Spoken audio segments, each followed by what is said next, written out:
Feliz sábado aos irmãos. Que a graça e a paz do nosso Senhor Jesus Cristo esteja no coração de cada um de vocês nesta manhã. Mais uma vez é uma alegria estar com os irmãos no dia de hoje, para nós adorarmos o nosso Deus, porque Ele é digno de toda a honra, toda a glória e todo o louvor. Louvado seja o nosso Deus, o Criador dos céus, da terra, do mar, de todo o universo. E louvado seja o Senhor Jesus Cristo, que morreu na cruz do Calvário para nos salvar. Irmãos, o hino já deu aí mais ou menos os hinos que nós cantamos agora, tanto o hino inicial 141, quanto esse último maravilhoso, belíssimo hino que nós cantamos, já deu mais ou menos uma dica para você do que vai ser o tema da nossa meditação nesta manhã. Existe uma palavra no meio corporativo que é utilizada bastante, talvez você já tenha ouvido falar, eu já ouvi muito essa palavra, chama-se motivação. O meu ex-patrão, ele me falava bastante a respeito de motivação. Uma vez ele chegou para mim e me perguntou, você sabe o que é motivação? Explica para mim o que é motivação. O significado dessa palavra. E eu fiquei pensando ali alguns segundos e antes de eu responder ele me disse, motivação significa simplesmente motivo para ação. Eu vou fazer algumas perguntas aqui durante o sermão para você, de forma bastante individual, e eu quero que você responda entre você e Deus. Nada de negócio de ficar levantando mão, não. São perguntas individuais, se você responda, você e Deus. Primeira pergunta, qual é a sua motivação de viver?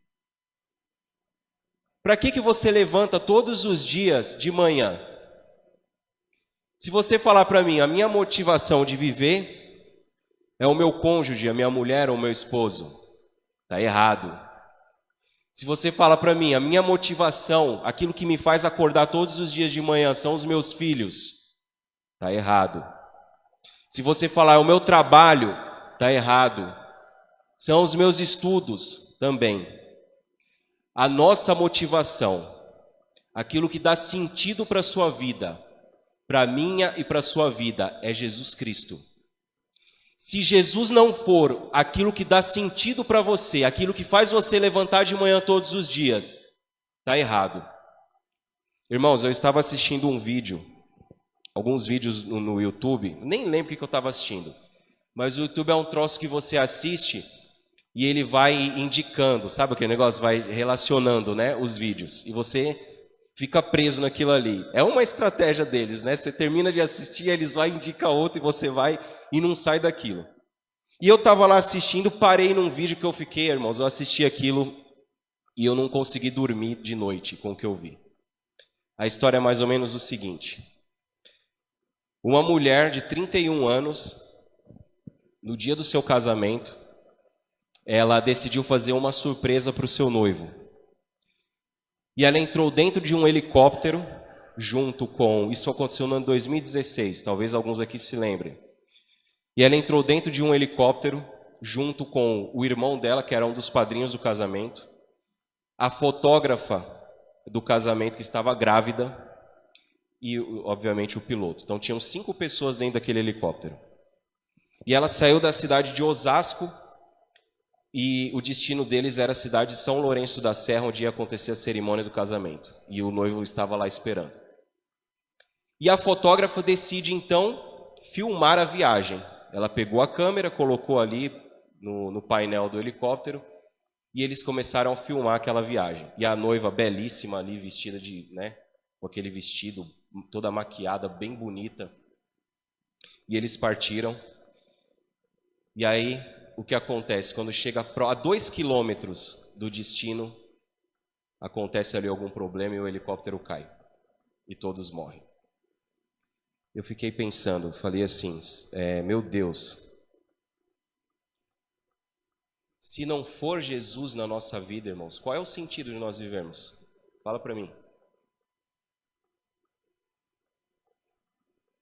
O O que adianta você casar, você ter filhos, você fazer planos, você viver, se não for pelo Senhor Jesus?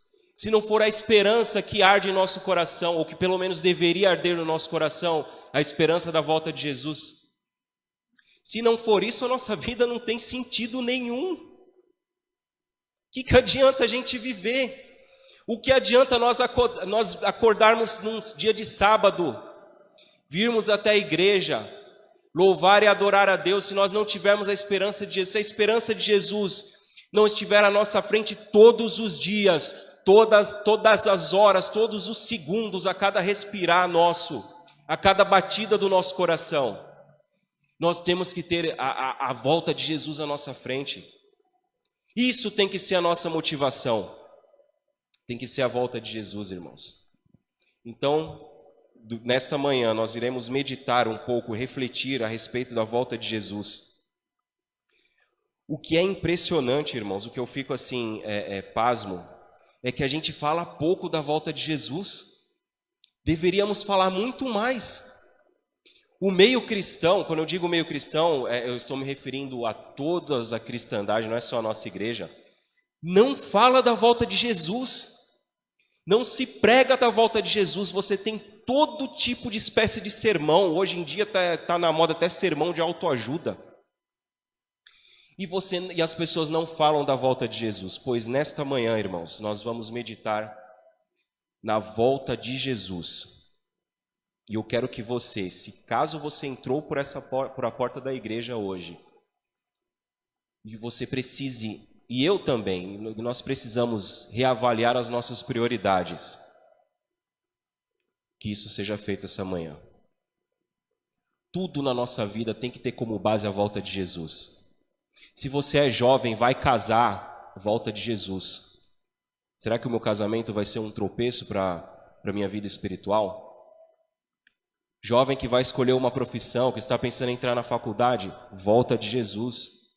Se você está pensando em comprar um carro, comprar uma casa, volta de... Tudo tem que... Irmãos, a nossa vida tem que estar toda ela planejada, programada, dirigida, voltada para a volta de Jesus. Abra sua Bíblia no livro de Mateus, no capítulo 24.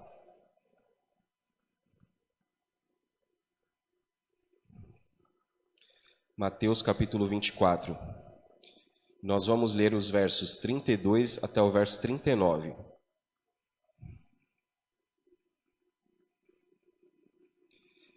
Se você encontrou o texto, eu vou pedir para que você curve a sua fronte, feche os seus olhos e nós vamos orar a Deus mais uma vez. Mateus capítulo 24, os versos 32, nós vamos ler até o verso 39. Podemos orar? Vamos orar. Grandioso Deus, nosso Pai que está nos céus, a Tua palavra está aberta diante de nós mais uma vez, Senhor. Meu Deus, nós te pedimos neste momento que o Teu Santo Espírito enche este lugar, Senhor. Que haja santo temor e tremor diante da Tua palavra, Senhor. Meu Deus, que haja reverência diante da Tua palavra, diante da Tua presença, Senhor. Tira de nós os pensamentos profanos, pensamentos frívolos. Nos ajuda, Senhor, a voltar a nossa mente, o nosso coração 100% para a Tua palavra neste momento, Senhor. Meu Pai do céu, eu imploro para o Senhor que seja o Senhor a pregar aqui nesta manhã, meu Deus. Eu sou indigno, sou pecador. Assim como Isaías, quando esteve diante do Teu trono, disse a mesma coisa eu falo agora, Senhor. Eu sou um homem de lábios impuros. Todos nós somos, Senhor.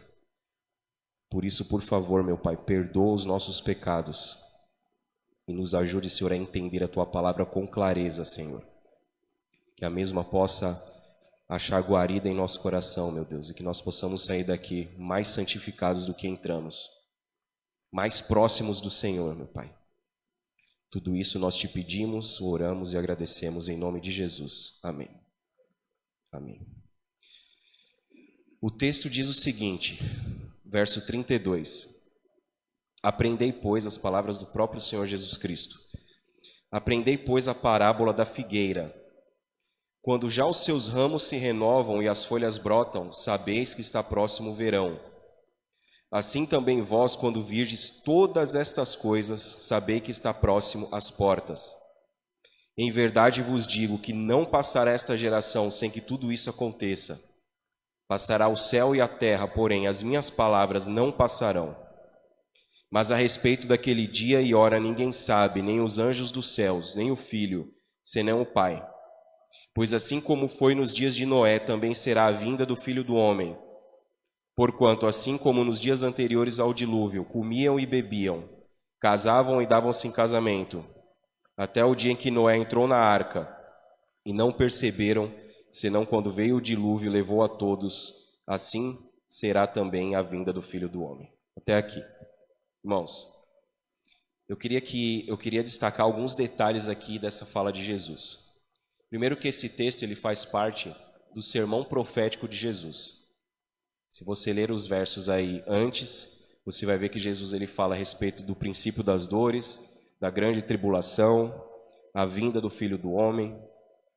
E aqui eu queria destacar três ou quatro detalhes do que Jesus ele disse. Primeiro, Jesus ele diz ali no verso 36, ele diz o seguinte: a respeito daquele dia e hora ninguém sabe.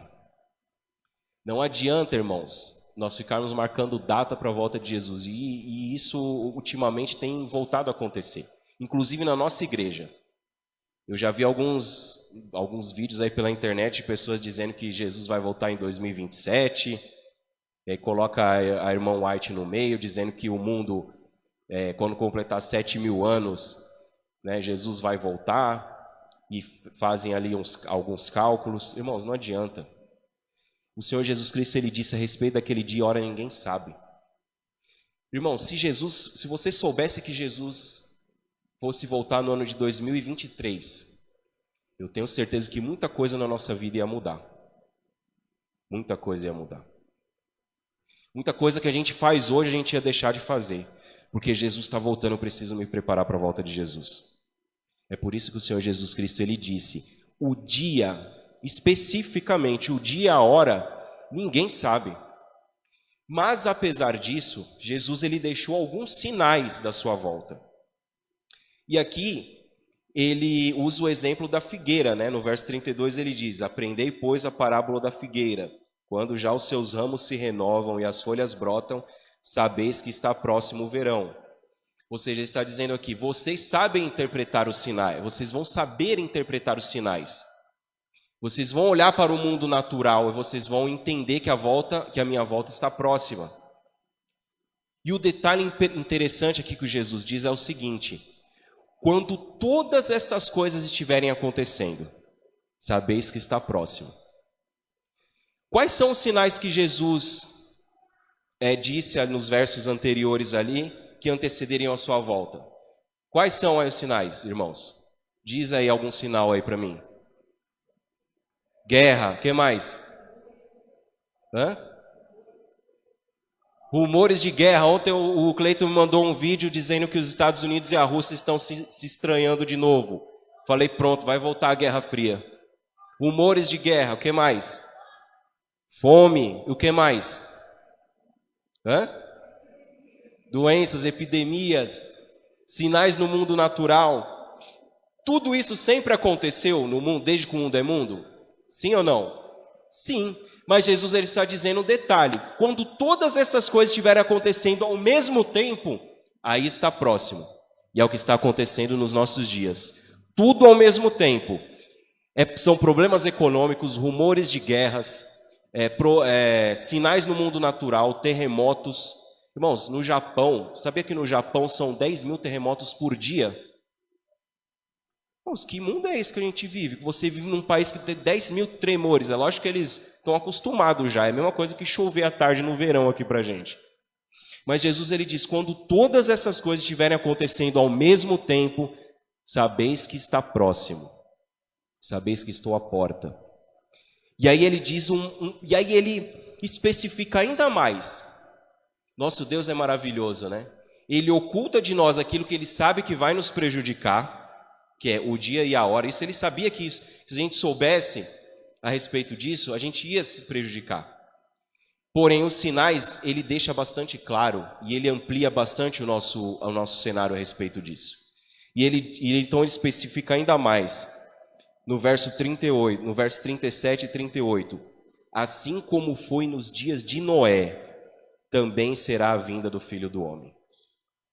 E no verso 38, assim como nos dias anteriores ao dilúvio, comiam e bebiam, casavam e davam-se em casamento, até o dia em que Noé entrou na arca. Irmãos, a nossa geração, a geração imediata antes da volta de Jesus, se assemelha ao quê? A geração do dilúvio. E nós vamos hoje entender um pouquinho como que era a geração antediluviana. Eu separei alguns textos aqui do livro Patriarcas e Profetas de Ellen White. E você vai se surpreender com os textos inspirados de Ellen White. Se é que você já não leu, nós vamos refletir aqui em alguns textos de Patriarcas e Profetas. Como que era a geração antediluviana? No que essa geração se assemelha à nossa? Quais são as semelhanças? Quais são os pecados que fizeram com que Deus tomasse uma decisão radical de destruir o mundo daquela época? Abre as... Crueldade, isso aí, tá esperto. Vamos abrir a Bíblia no livro de Gênesis. Volta aí lá para o livro de Gênesis. Este livro que tem sido tão atacado nos nossos dias, irmãos. Muitos já não acreditam mais nas doutrinas fundamentais que estão expostas aqui no livro de Gênesis, como a criação em 6 dias literais, o próprio dilúvio, a queda do homem. E eu louvo a Deus porque sabe qual vai ser a lição do próximo trimestre da Escola Sabatina? Nós vamos estudar sobre o Gênesis. Louvado seja Deus. O Espírito Santo dirige essa igreja, irmãos. Nós precisamos estudar esse livro. E Jesus, então, ele nos chama a atenção para a geração antes do dilúvio.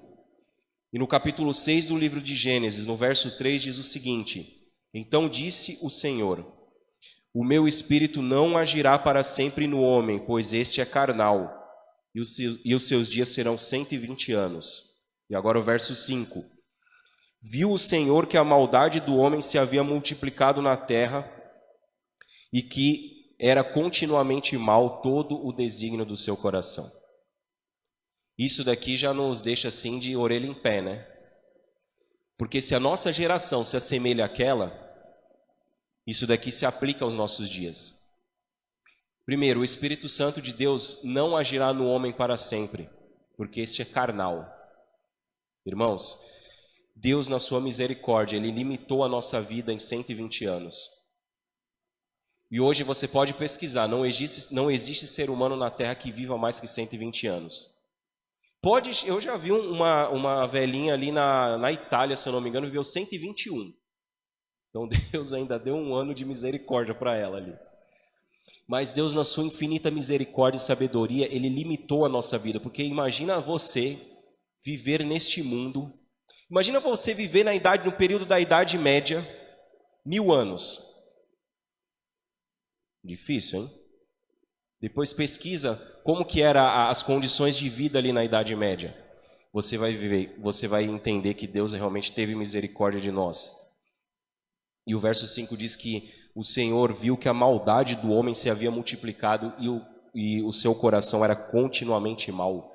Todo o desígnio, todo o pensamento do coração humano havia se corrompido. Ellen White, no livro Patriarcas e Profetas, ela diz que a memória de Deus era passada de geração em geração.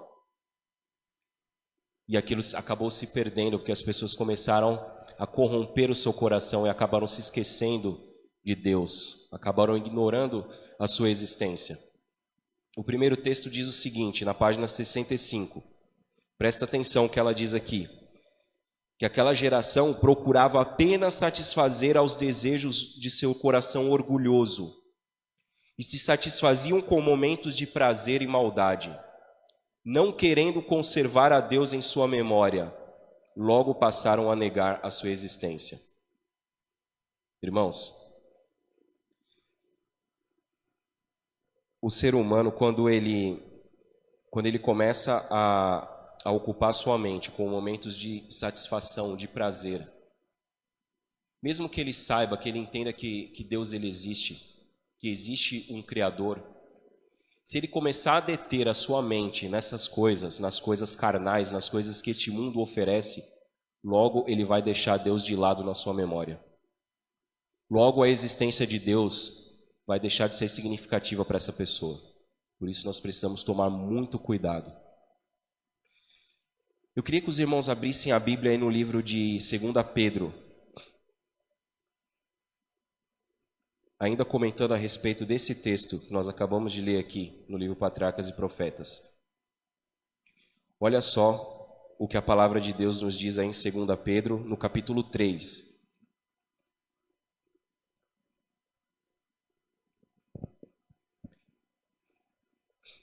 2 Pedro, no capítulo 3, nós vamos ler a partir do verso 3.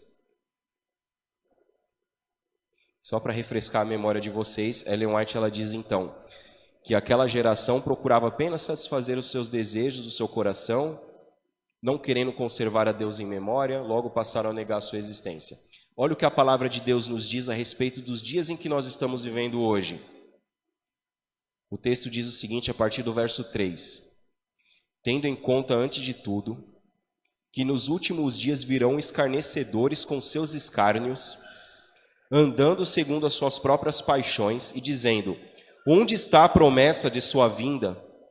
Porque desde que os pais dormiram, todas as coisas permanecem, como desde o princípio da criação. Porque deliberadamente esquecem que de longo tempo houve céus bem como terra, a qual surgiu da água, e através da água pela palavra de Deus, pela qual veio a perecer o mundo daquele tempo afogado em água. Ora, os céus que agora existem e a terra, pela mesma palavra, têm sido entesourados para fogo, estando reservados para o dia do juízo e destruição dos homens ímpios. Há todavia uma coisa, amados, que não deveis esquecer, que para o Senhor o dia é como 1000 anos e 1000 anos como um dia.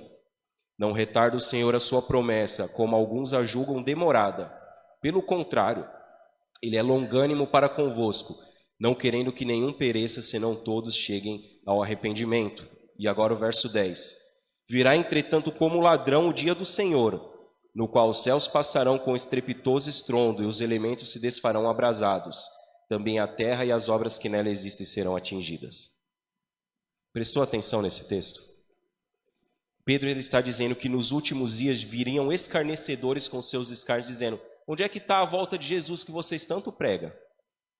Porque desde que o mundo é mundo, as coisas estão do jeito que está.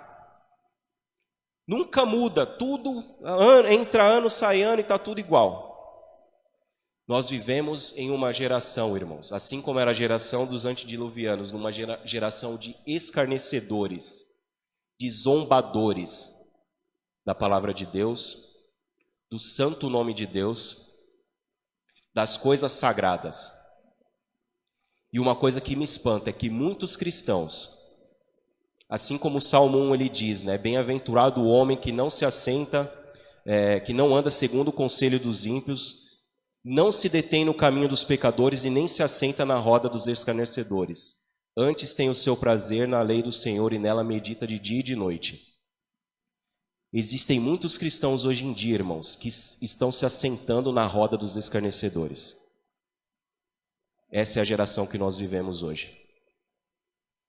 Eu estava pesquisando para um outro sermão que eu falei, numa oportunidade que Deus me der, eu posso pregar sobre isso. E eu me detive ali numa coisa que eu fiquei pensando. Existe uma série nessas plataformas de vídeo chamada Lúcifer. Já ouviu falar? No ano passado, 2021, março, eu me detive com a seguinte manchete de um jornal qualquer, não me lembro qual, falando assim: série Lúcifer é a série mais assistida da Netflix durante o mês de maio de 2021. Lúcifer. E eu digo para você que muitos cristãos assistem essa e outros lixos que são produzidos e se assentam na roda dos escarnecedores. A palavra de Deus nos diz que o dia do Senhor virá como ladrão. E o que nós, como cristãos, devemos fazer? Aquilo que diz o Salmo 1, meditar na lei de dia e de noite. Aí eu pergunto para você, mais uma pergunta para você responder, você e Deus. Tem você meditado na lei de dia e de noite? Tem você feito da palavra de Deus objeto de estudo? O que mais tem ocupado a sua mente nos últimos dias? É a palavra do Senhor? Ou é a tabela do Campeonato Brasileiro? Ou são as plataformas online? Ou qualquer outra coisa? Nós precisamos, irmãos, meditar na lei de dia e de noite.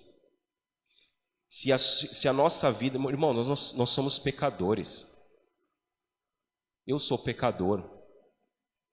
Se a nossa vida não for voltada para Deus 100%, o próprio Senhor Jesus Cristo diz, você não vai conseguir servir a dois senhores. Ou você serve um, ou serve o outro.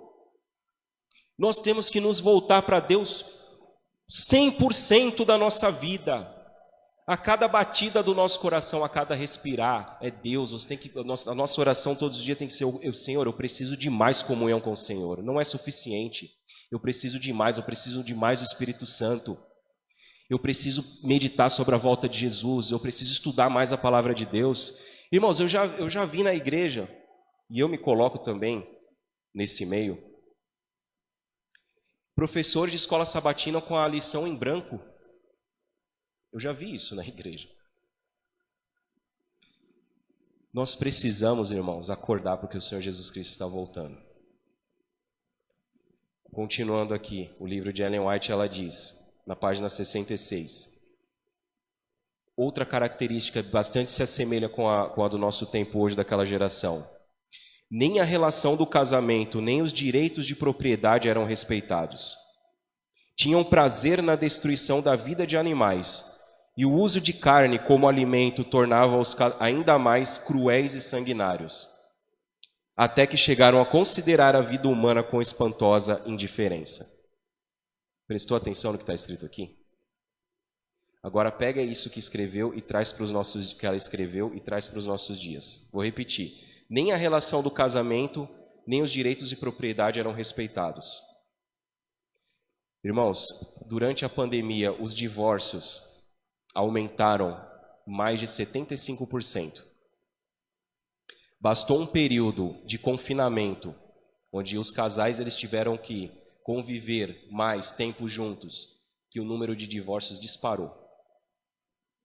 Hoje em dia o casamento é algo banal. Para você se divorciar hoje, você pode dar entrada no processo online. Eles facilitaram tudo, né? Olha o que a serva do Senhor escreveu aqui, como que era a geração antes do dilúvio e a nossa. Outra coisa que me chama a atenção, o uso de carne como alimento tornava-os ainda mais cruéis e sanguinários. Irmãos, eu não estou dizendo aqui que quem come carne vai para o inferno, eu não acredito nisso, é porque eu como carne. O que o texto está nos mostrando aqui é a intemperança na questão da alimentação. Isso a gente precisa tomar cuidado. É só nós pararmos para pensar, irmãos, de que forma que o Espírito Santo conversa com você. Não é através da sua mente? Nós precisamos tomar cuidado com a nossa alimentação e nós vivemos numa geração em que o alimento é praticamente endeusado, irmãos. É praticamente endeusado. Você sabia que só no Brasil o número de bois, né, que servem ali para abate, para consumo, é 3 vezes maior que o número da população. Enquanto são 200 milhões de brasileiros, é 600 milhões de boi. Aí eu fico pensando, onde é que isso vai parar, né, irmãos? As pessoas não tomam cuidado nessa parte, irmãos. E a gente precisa tomar cuidado. Olha a quantidade de doenças que nos afligem. Doenças como hipertensão, diabetes, doenças cardiovasculares. E a maioria dessas doenças, qual é a origem delas, irmãos? É a alimentação. Eu assisti um documentário num canal do YouTube chamado Super Nutridos. Não me lembro agora o nome específico do documentário, mas depois eu indico que os irmãos assistam. Não é adventista não são cristãos não, tá? São cientistas, médicos ali, nutricionistas, que acreditam na teoria da evolução. Para eles, Deus não existe não. Mas eles falam ali a respeito do malefício do açúcar refinado na nossa saúde. Irmãos, eles dizem que os efeitos do açúcar na mente humana são parecidos com o da cocaína. Óleos, esses óleos vegetais que a gente usa em casa para fazer fritura. Se você olhar como que eles fazem, o processo de feitura daqueles óleos, se você olhar aquilo, você não come mais, irmãos, que é uma coisa nojenta. E nós ingerindo essas coisas aos montes, nós precisamos tomar muito cuidado.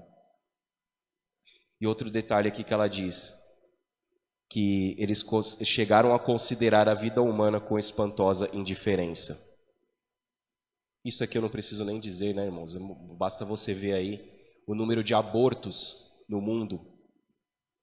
Hoje a gente vive num mundo tão maluco que muitas pessoas que defendem não matar as baleias lá, né? Os ambientalistas, essas mesmas pessoas são a favor do aborto. Quer dizer, não querem preservar um animal, mas a vida humana para elas não tem o menor valor. E é exatamente o retrato que nos é pintado hoje.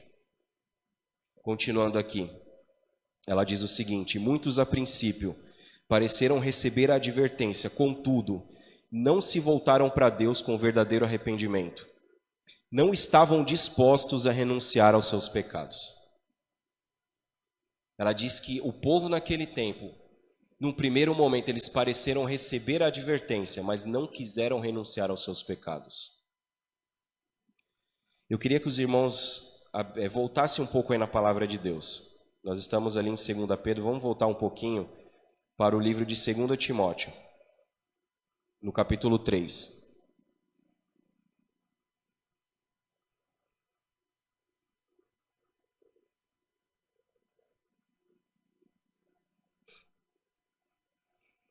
Olha o que a palavra de Deus nos diz aí em 2 Timóteo, no capítulo 3, e nós vamos ler a partir do verso 1.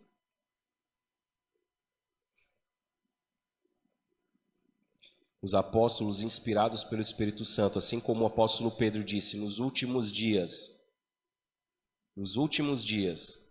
Paulo aqui também usa a mesma expressão. A partir do verso 1, diz o seguinte: sabe, porém, isto, nos últimos dias sobrevirão tempos difíceis. E aqui ele apresenta uma lista impressionante de características das pessoas nos últimos dias, os dias em que estamos vivendo hoje.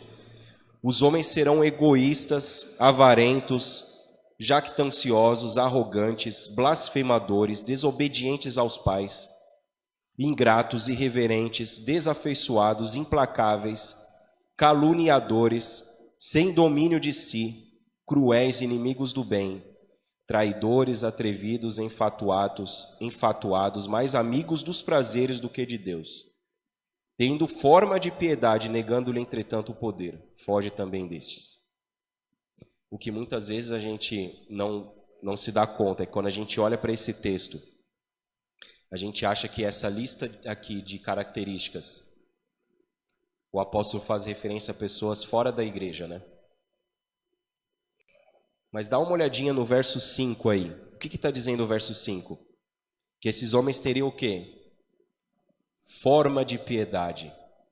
Sabe o que esse texto está querendo dizer? Eu fui no comentário bíblico adventista e essa frase que ele diz, tendo forma de piedade, está dizendo o seguinte: são pessoas que professam o cristianismo. São pessoas que vêm para a igreja, que devolvem o dízimo, que tem todo o formalismo religioso. Porém, na verdade, tem todas essas características aí que nós acabamos de ler. Irmãos, nós temos que orar a Deus e pedir para que o Senhor nos ajude a ter uma vida verdadeira diante dEle. Uma vida verdadeira, não uma vida dupla. não uma vida de aparência. Essa é a minha oração todos os dias. Digno eu nunca vou ser de abrir a palavra de Deus e falar do seu amor, porque eu sou pecador. Mas eu oro a Deus, Senhor, por favor, perdoe os meus pecados e me ajuda a viver uma vida santa e reta diante do Senhor. Sabe, irmãos, o que acontece é que muitas vezes a gente se contenta com pouco, sendo que o que Deus quer para mim e para você é uma vida de santidade. Dia após dia, Ele quer elevar o nosso nível cada vez mais. Nós nunca vamos ser perfeitos, irmãos, nunca. Mas nós temos que buscar a perfeição. Temos que buscar cada pensamento nosso levar cativo ao Senhor Jesus Cristo. Temos que ficar alertas o tempo inteiro contra os pecados que tenazmente nos assediam. Como diz lá o livro de Hebreus, essa palavra tenazmente é cola tenaz, sabe? Que gruda em você e você luta para fugir daquilo e o pecado está ali grudado. E você ora a Deus, pede a Deus, Senhor, me livra disso. E é aquela dificuldade, aquela luta. Mas nós temos que lutar, irmãos. A palavra de Deus nos diz que na Santa Jerusalém não vai entrar nada contaminado. E nós temos todos os dias que passar pela descontaminação que o Senhor Jesus Cristo oferece pelo seu sangue. Todos os dias, todo momento. Não podemos ter forma de piedade, irmãos, e viver uma vida dupla lá fora depois, porque senão nós vamos estar enganando a nós mesmos. Lembra do que o texto de Ellen White diz, né? Que as pessoas ali receberam advertência, porém não estavam dispostas a renunciar aos seus pecados. Vira a página da sua Bíblia aí em 2 Timóteo, vamos ler agora o capítulo 4. Olha o que o texto diz aqui, que impressionante as palavras de Paulo. 2 Timóteo no capítulo 4. O texto está dizendo o seguinte, a partir do verso 1. Vamos ler ali a partir do verso 1. Diz o seguinte: Conjuro-te perante Deus e Cristo Jesus, que há de julgar os vivos e os mortos pela manifestação e pelo seu reino. Pela sua manifestação e pelo seu reino. Prega a palavra, insta, quer seja oportuno, quer não. Corrige, repreende, exorta com toda longanimidade e doutrina. Agora presta atenção nesse texto. Pois haverá tempo que não suportarão a sã doutrina. Pelo contrário, cercar-se-ão de mestres segundo as suas próprias cobiças, como sentindo coceira nos ouvidos, se recusarão a dar ouvidos à verdade, entregando-se às fábulas. Isso está acontecendo nos nossos dias, sim ou não? As pessoas estão se cercando de mestres segundo as suas próprias cobiças. Quando você fala da volta de Jesus, irmãos, as pessoas sentem coceira nos ouvidos. É esse o cenário que nós temos hoje, irmãos, para pregar a palavra de Deus. Quando você vai falar de Deus, as pessoas sentem coceira nos ouvidos e preferem se entregar a fábulas. Mas o que o texto está dizendo? Que nós devemos pregar mesmo assim. O apóstolo Paulo ele está dizendo aqui, né? Ali no verso 2, prega a palavra, quer seja oportuno, quer não. Nós temos que pregar a palavra de Deus a despeito da zombaria, do escárnio, da impaciência das pessoas. Quem prega que vem aqui na frente sabe, né? Às vezes quando a gente passa um pouquinho do horário, você vê as pessoas meio inquietas. Porque realmente, irmãos, a gente vive num tempo que você vai falar de Bíblia, falar de Bíblia. Vai falar sobre a volta de Jesus. Vou fazer uma semana jovem, que nem diz o pastor André Flores, pastor da Igreja Central de Curitiba. Ele diz que um pregador, quando vai fazer uma semana jovem, ele tem que fazer malabarismo aqui na frente para prender a atenção dos jovens. Porque a mente deles está tão assim, acelerada, né, com tanta coisa, que você vai falar de Deus e a pessoa tem dificuldade de se prender na palavra de Deus. É desafiador, irmãos, é difícil. Mas o apóstolo Paulo diz que nós devemos pregar. Continuando aqui.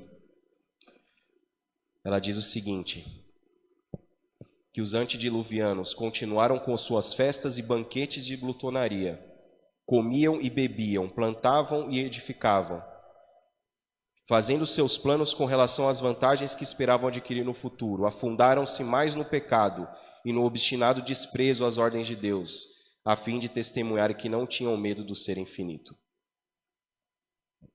É impressionante, irmãos, como Ellen White ela foi inspirada pelo Espírito Santo a escrever essas palavras. Porque é exatamente o que acontece hoje nos nossos dias. Sabe uma coisa que me chama a atenção? Que sempre nesse período de fim de ano, vem aqueles comerciais na televisão, né? De bancos, comerciais de, sei lá o que, montadora de automóveis. E eles dizem assim, não, o ano que vem vai ser melhor. Invista na bolsa de valores, porque você vai ganhar muito dinheiro.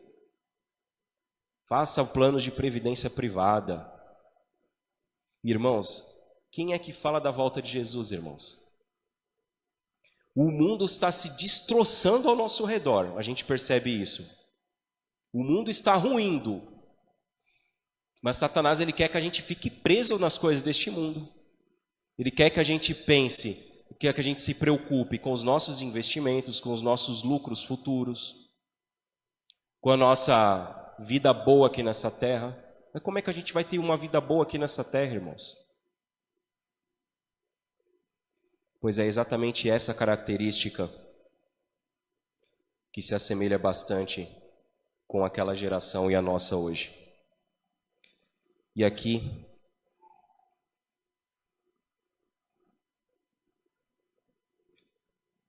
mais um texto que eu separei para nossa leitura e reflexão diz o seguinte: o selo do céu estava naquela porta, após o fechamento da arca. Deus havia fechado e somente Ele poderia abrir.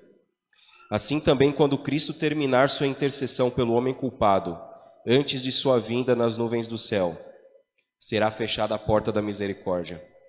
A graça divina não mais restringirá os ímpios, e Satanás terá pleno domínio sobre aqueles que rejeitaram a misericórdia. E eles se esforçarão para destruir o povo de Deus, mas assim como Noé estava abrigado na arca, os justos estarão protegidos pelo poder divino.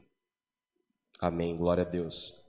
Irmãos, por incrível que pareça, com todos os pecados que nos cercam, que cercam a nossa geração, o nosso mundo atual, os juízos de Deus ainda estão sendo derramados com misericórdia.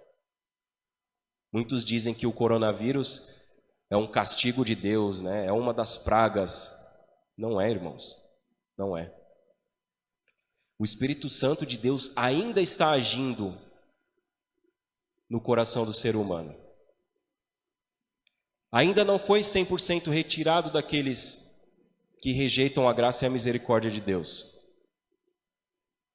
Porque, irmãos, quando isso acontecer, o que o texto está dizendo aqui, que a graça divina não mais restringirá os ímpios e Satanás terá pleno domínio sobre aqueles que rejeitarem a misericórdia. Quando isso acontecer, quando a porta da graça for fechada, e não haverá mais oportunidade de salvação, não haverá mais oportunidade de arrependimento, vai se cumprir o que está em Apocalipse 15, verso 8, em que o santuário se encheu de fumaça e ninguém mais podia penetrar ali.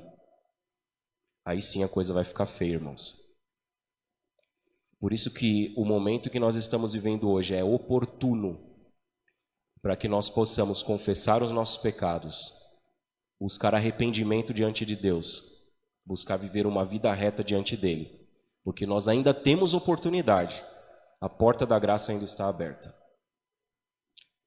Para finalizar, eu queria que você lesse aí, voltar para o livro de 2 Pedro.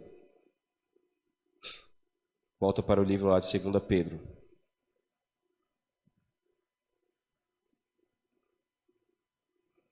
No capítulo 3, nós vamos ler agora os versos 11 até o 13.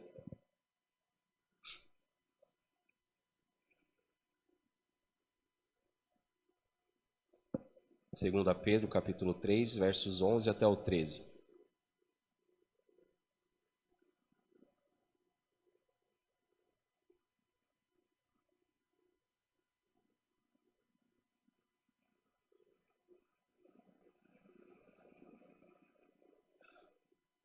O texto diz o seguinte, a partir do verso 11: visto que todas essas coisas hão de ser assim desfeitas, deveis ser tais como os que vivem em santo procedimento e piedade, esperando e apressando a vinda do dia de Deus, por causa do qual os céus incendiados serão desfeitos, os elementos abrasados se derreterão. Nós, porém, segundo a sua promessa, esperando novos céus e nova terra, nos quais habita a justiça. De que forma nós podemos apressar a volta de Deus, a volta de Jesus? De que forma nós podemos apressar a vinda de Jesus? Eu quero, para finalizar de vez aqui, o livro de Patriarcas e Profetas diz o seguinte. Presta bastante atenção nesse texto. Existia um homem ali, no período antediluviano, chamado Enoque. O texto aqui diz o seguinte: durante 300 anos, Enoque havia buscado pureza de alma, para que pudesse estar em harmonia com o céu. Ao longo de 3 séculos, ele andou com Deus, dia após dia, almejou uma união mais íntima. Cada vez mais estreita havia se tornado a comunhão, até que Deus o tomou para si. Estivera no limiar do mundo eterno, a apenas um passo do país da bem-aventurança, e agora os portais se abriram. O andar com Deus durante tanto tempo, praticado na terra, continuou, e ele passou pelas portas da santa cidade, o primeiro dentre os homens a entrar ali. Irmãos, este homem andou 300 anos, dia após dia, com Deus. De que forma que nós podemos apressar a vinda ao dia de Deus? Você, individualmente, você como pessoa, eu como pessoa, temos que andar dia após dia com Deus. Pregar a volta de Jesus, irmãos, não é fácil. Não é fácil, porque é uma mensagem impopular. Pregar a volta de Jesus implica pregar sobre Apocalipse 13, denunciar as bestas. Você está lidando com poderes aqui terríveis. Pregar sobre a volta de Jesus implica pregar sobre Daniel 8,14.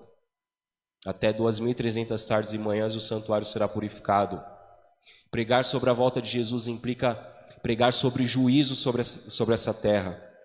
Pregar sobre arrependimento é chamar o pecado pelo nome. Mas mesmo assim nós devemos pregar a volta de Jesus. E o meu desejo, irmãos, nessa manhã, é que nós possamos andar com Deus dia após dia, assim como Enoque fazia. Não é num êxtase, irmãos. Muitos vêm para a igreja buscando um momento, um instalar, um êxtase, né?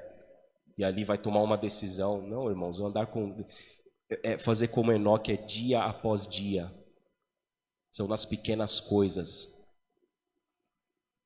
É a sua conduta individual. Aquilo que você acha que não tem a menor importância, mas para Deus tem, porque Deus, o nosso Deus, Ele é um Deus que Ele vai no detalhe e Ele quer transformar cada detalhe da nossa vida. Que Deus possa transformar a sua vida, continuar transformando a sua vida. Que você possa, durante este ano, buscar mais a Deus, buscar mais a presença dEle. Viver assim como o apóstolo Paulo diz lá em Romanos 12, não se conformando, não se conforme com a sua condição atual, busque mais. Busque mais da sua palavra. Busque ocupar a sua mente com leituras que edificam o nosso caráter, como os livros do Espírito de Profecia. Busque mais a palavra de Deus, busque mais o Espírito Santo. E assim esteja preparado para que quando o Senhor Jesus Cristo voltar, você possa estar em pé diante dele e lançar sua coroa aos seus pés. Que Deus possa nos abençoar.